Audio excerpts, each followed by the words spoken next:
Hello，大家好，我係King Kong林敬剛啊。可能以前咧捱完嘢啊，有眼圈啊，或者有眼袋出現，我哋敷下眼袋啊，即係唔係話咁見效。有一位藝人朋友，佢就話俾我聽，喺健藝去幫佢做咗一個療程。咦，我話需唔需要開刀啊？有啲新聞睇到有一啲人係開刀嘅，嗰個眼嘅情況係嚴重咗添。而家健藝佢唔需要開刀嘅，因為我覺得可以嘗試下喎，咁樣樣交俾健藝去處理啦。大家期待睇睇我嘅效果係點啊！人生嘅第一次去眼袋，係完全分毫嘅開刀手術都唔需要嘅。到而家啦，5年後啦，5年啦大家覺得點啊？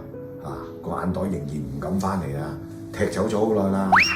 如果大家有眼袋問題嘅，請教一下。